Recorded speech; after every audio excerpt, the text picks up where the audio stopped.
chuchi, akala chuchi ba akala lang mga hulog ang dahon. Kadako na nakudaan sa baba, dili mahulog dito sa Bermuda kay klaro kaayo. Ingana na siya kalimpiada, so di na ta matingala. Kay daan pa na siya sa pagpalit, olimpiada na kaya na siya. No? So, dito na sa pagiging sa L. Loving na siya sa iyang, mukha na siya sa iyang binahal sa kinabuhi. Grabe kina siya. Di na po na siya mahilig maggawas-gawas, magigchismisan sa gawas dili. Ang yan kinabuhi, naarugin na siya sa sulod sa balay, magsigil, nagpaglimpyo. Kada simana, mutungog sa dili, kada simana, bisag bukat ng aparador na nara, magsigil balhin mo kanang lugar. Di na makapuyog isara. Pagkasunod si mga tuwala sa nadito, nagkapoy lagi si Guyod. Ambot, madaog man sa niya. Marusay ko, di pa man po siya makakansa ako sa unang pagdayong-dayong, kay gamay paman ko. Siya mag-Guyod, pag uli na mo, tuhani ang ko sa una, nakabalhin na ang mga kanang salasitanan. Balinatan na sa balay. Kanang mga bato na nakapay, pariho ginatanan. Pag lugado na po na mo, hindi na siya naganahan, lugado, ibalhin na po na sa kikas, minana gina siya. Mo po na di rin, no? Finally na panagid na, abot ko din ang tayong karon. Kanilang preparation sa iyahang birthday, lupig pa ni palaro to absorb. Isa ka tuig na preparation.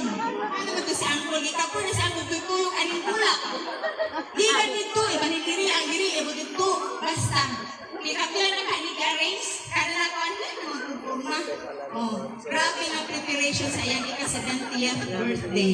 Diba, Ken? Una siya. Grabe na siya tanang-tanan. Hindi na siya po nahilig. Na loyal po na siya sa iyang friends.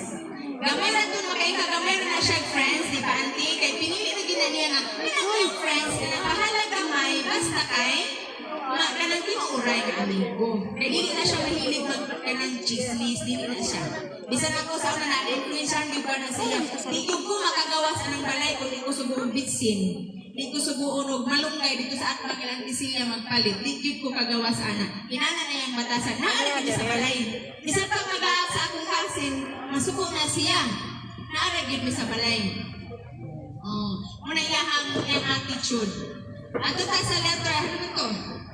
Ato na iipan. Ito to sa letter G. Gusto mo lang sa letter G kaha ato makuhan sa iya. Galante. Galante na siya. Maupanin mo na siya kaon. Hindi mo na siya mukaon turo.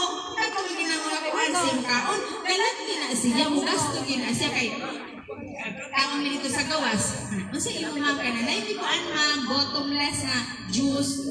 Yan dyan kong secret to quit. Hindi mo ano ato kay. Asa pala nagigwa ang ubig. Juice. Ano na siya. Galante na siya. Kaya na siya mukaon.